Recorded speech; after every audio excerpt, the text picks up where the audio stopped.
Well, folks, the wrestling crowd really does not seem to like Donald Trump. You might have seen that last week Donald Trump hosted various athletes and wrestlers at the White House. When video of that played during WWE's SummerSlam, I have to admit, I'm not a wrestling guy myself. I believe this is SummerSlam, as it says there. They played video of Trump shaking hands with, I'm told this is Triple H, and there was some brutal booing. This is not necessarily a crowd. Here's the thing. I don't want to assume that the UFC crowd and the WWE crowd are the same. It seems pretty clear that they're different. I don't want to step on anybody's toes. I don't know that I would have guessed the WWE crowd would hate Trump, but when Trump popped up on the screen, this did not go well. Hate Trump, but when Trump popped up on the screen, this did not go well.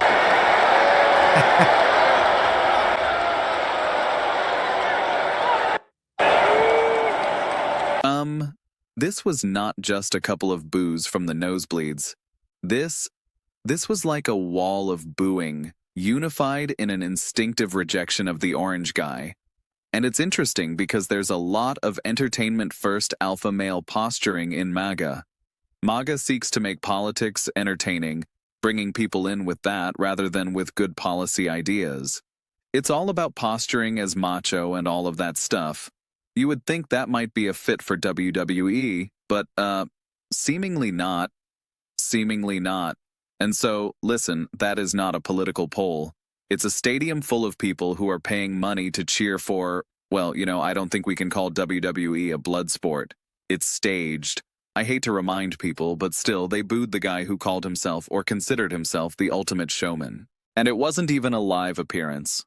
Trump didn't come out with entrance music. There was no promo. It was just this. He wasn't in the arena. It was just a video clip. And it set off raw disgust against him.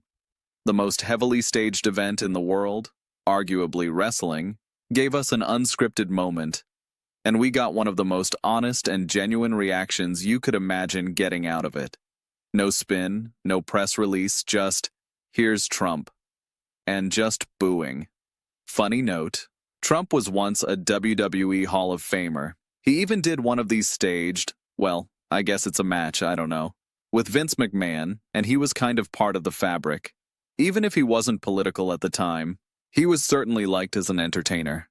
And now he's just getting booed like a villain who has overstayed his welcome. I find these viral moments funny because they're a sign that something deeper might be happening, or shifting.